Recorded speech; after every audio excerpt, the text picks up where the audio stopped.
Hey guys, Rhonda here, RK3 Designs, and today we have a thrift store find, and we're going to upscale that and make these ugly little tables fabulous.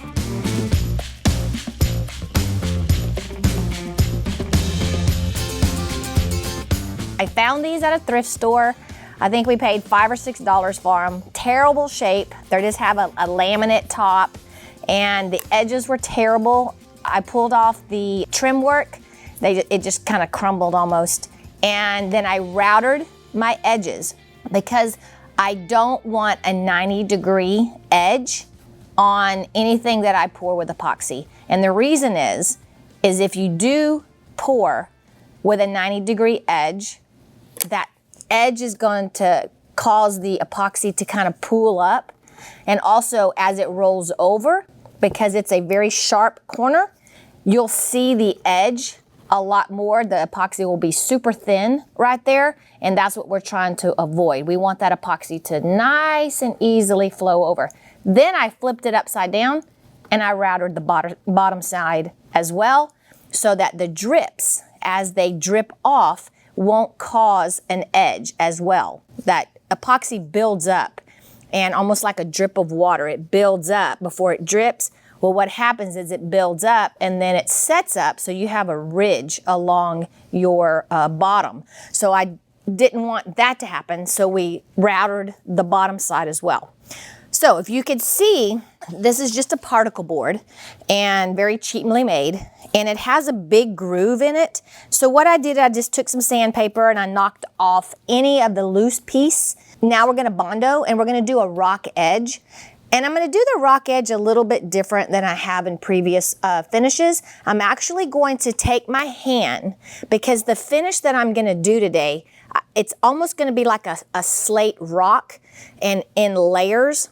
So I'm gonna take my hand and I'm gonna drag it, and it's gonna cause a little bit different finish than if I take the Bondo and I pounce it, which is what I usually do. So you'll have a whole different look. So I'm excited to show that to you guys.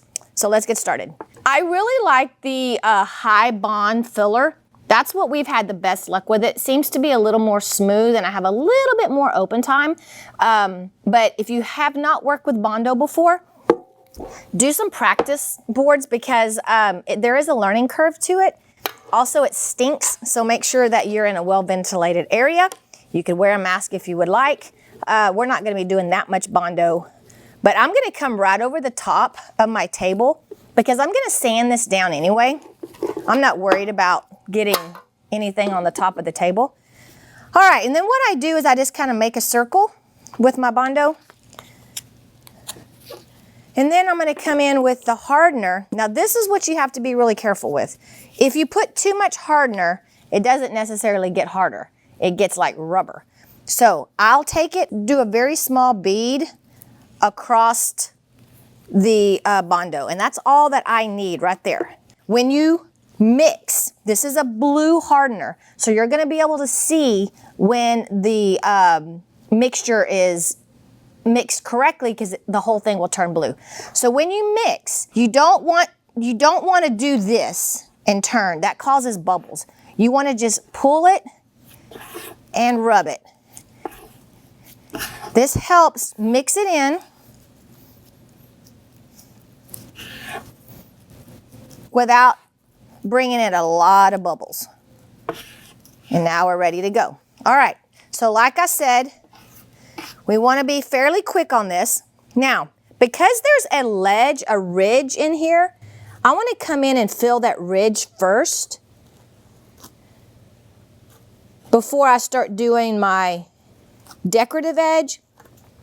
And I'm not concerned at all about what this looks like. I'm just trying to get material in that crack.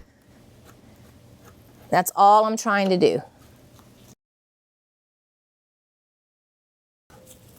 Now, if you're working outside and it's very humid, your work time is going to be a lot shorter than if you were doing it inside of a studio, where your temperature can be regulated.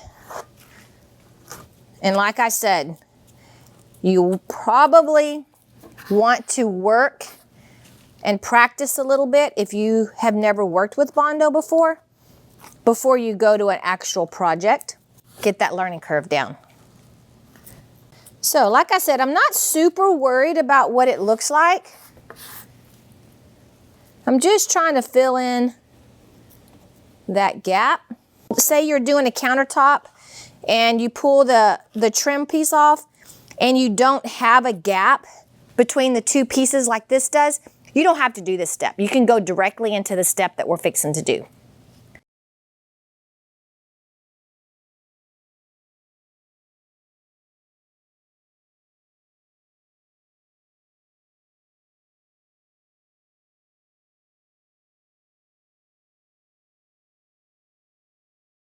Okay, so I got my first coat of Bondo on. I've filled up that big long crack that's in the middle. Not really worried about not being able to see it at all. I just wanted to get some kind of material in there so that when I do my next step, my material's not being forced down into that void. So here we go. I'm gonna mix up some more. And this time I'm gonna mix a little more because the next step goes pretty quickly because I'm gonna use my hand. So I'm gonna mix up a little bit more. And again, if you've not worked with Bondo, I wouldn't mix up a lot at one time.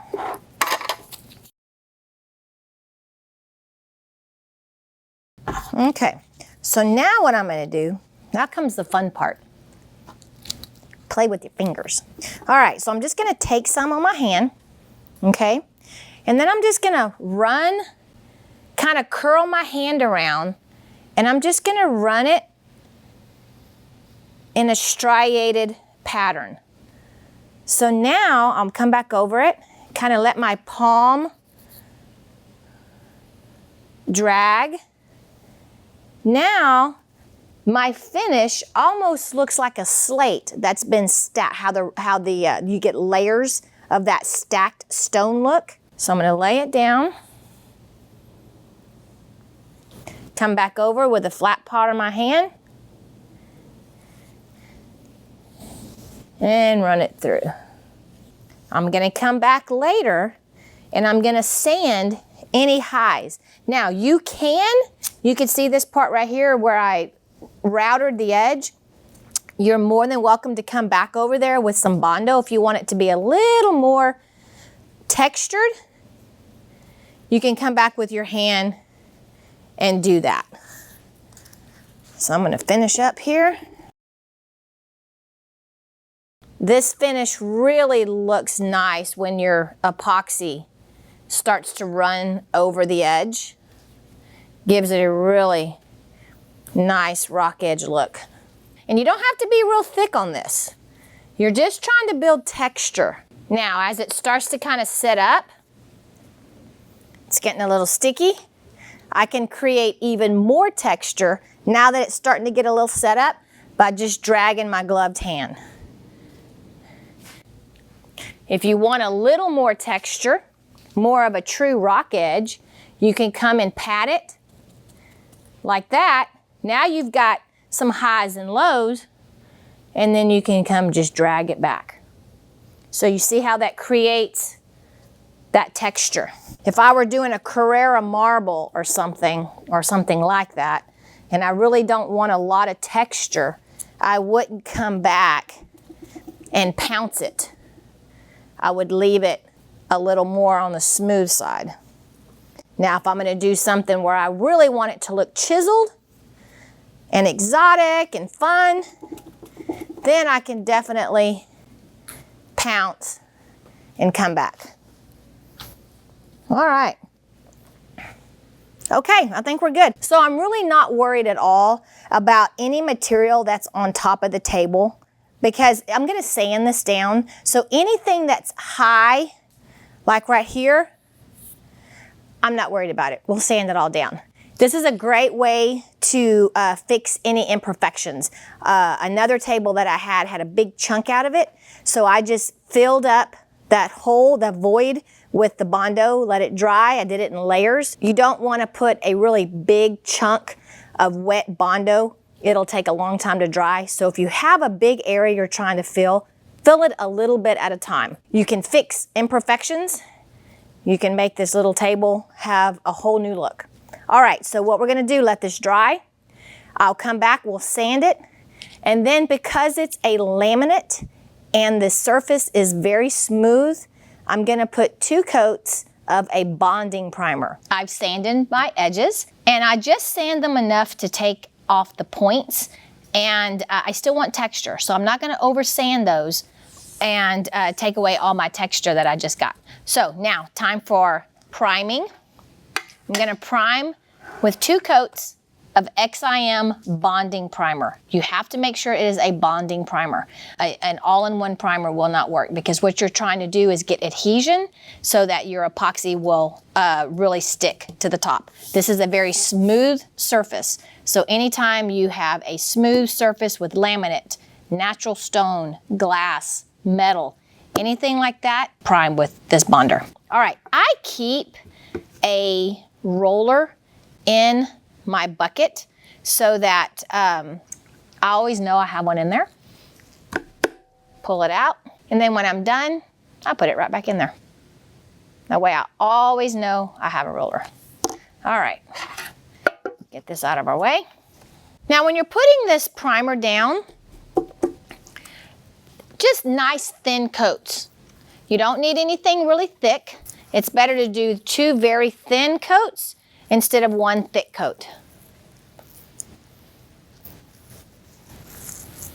I'm gonna go ahead and do my rock edge. Just 1 more level of insurance that it's gonna stick.